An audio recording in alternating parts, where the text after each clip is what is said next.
Здравствуйте, уважаемые телезрители. Это спецвключение и срочная новость. Следственный комитет возбудил уголовное дело в городе Якутске. Обнаружены тела 4 человек. Сейчас на прямой связи наш корреспондент Юрий Осипов. Юрий, какова ситуация и какова последняя информация к этой минуте?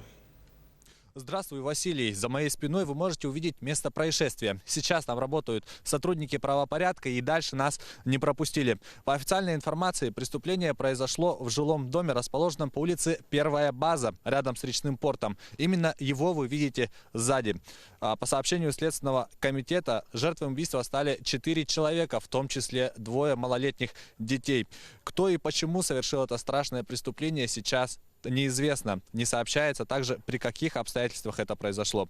В настоящее время следователи проводят осмотр места происшествия, допрашивают свидетелей и выполняют другие необходимые действия, направленные на установление произошедшего. Сообщается, что расследование на данный момент продолжается. Василий, к этому часу это вся информация. Я буду держать вас в курсе. Да, Юрий, держи нас в курсе. Это был корреспондент Юрий Осипов с информацией о факте обнаружения 4 тел в городе Якутске. До встречи в эфире и берегите себя.